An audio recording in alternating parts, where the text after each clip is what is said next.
The Edmonton Drillers Soccer Club played what may be their final home game ever at Clark Stadium last Saturday evening, and local escape artist Mark Scott performed a blazing farewell act for the team at that game. The idea was for Scott to free himself from a fastened straitjacket while in a flaming and exploding outhouse, believe it or not, suspended 50 feet above the ground and then leap to safety. Well, not all went as planned, however. The man himself is here in the studio to tell us what it is that drives him to do these rather strange stunts. Mark Scott. Good afternoon, Mark. Good afternoon. Well, what was supposed to happen? Well, actually, I was supposed to go inside an outhouse in straitjacket and shackles. Suspended above the ground? Well, I'd be put in while it's on the ground, I see. and the outside of the outhouse would be saturated in gasoline, and there would be explosives in the biffy part of it. They would raise it up 50 feet in the air. It would be ignited from the outside, so the outhouse would start to burn. Before it left the ground? When it was 50 feet up in the air. All right. And then approximately 30 seconds after that, it would blow up, and I would emerge from the top of the outhouse, freed and safe. And Before it blew up, or? after it blew up. So you would survive the explosion as well as get loose from the straitjacket? Right. Well, what happened? Well, it didn't blow up. Anyway, I got up into the outhouse, and the explosion, the fuse to ignite the outside of the outhouse didn't go. So there's a whole bunch of people down at the bottom going, oh, it's not burning, it's not igniting.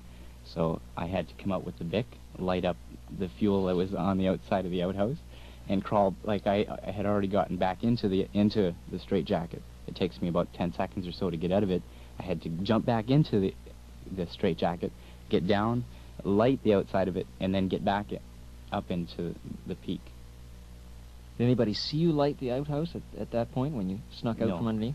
No, so you did as a matter of fact, the people at the bottom that were working with the stunt couldn't figure out how it got lit. Because the wick was burning, and it only burned about maybe a foot and a half, if that, and then all of a sudden the outhouse is burning. So somebody who had lit the outhouse had not done a very good job. Originally. They had saturated the fuse with diesel and gasoline, which was supposed to give it a long burn, and it would be a slow, gradual burn.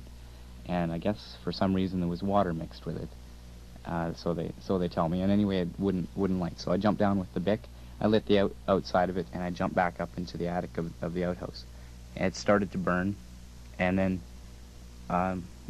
they're going, well, the ignition doesn't go off on the explosion. I opened up the door and looked down, and there's the top of the bomb burning already. So I didn't know whether I should jump out or get back up. There was black smoke coming up from all angles. I'm having a hard time breathing it as it was, and I'm sticking my face into my armpit so that I can breathe some fresh air. And there's black smoke coming up from all over the place. I finally, it was just burning too much. Like the outhouse is just burning away, and I didn't want to give it away. I thought maybe they had the backup unit would work. And it just came to the point where there was so much smoke coming up that I had to bail out. Went to bail out, the fire just sort of collapsed around me, and I slid down halfway, and it jolted. I slid down what?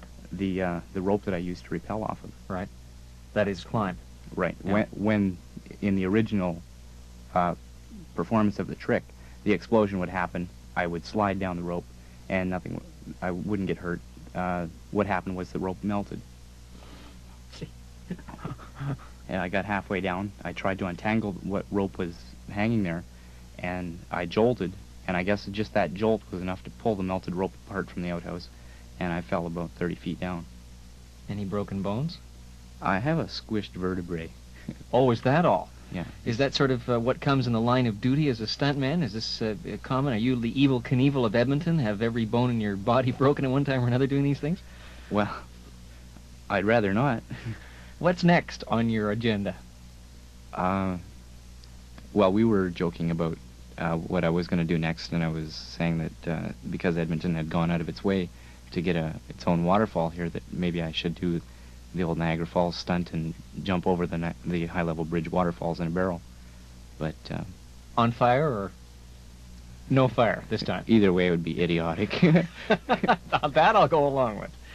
Well, now that brings me to my final. Why? Why do you do this? I mean, how old are you now? 22. I mean, what do you have, a death wish? You don't want to No. live past 30, No. or No, I believe in making people laugh.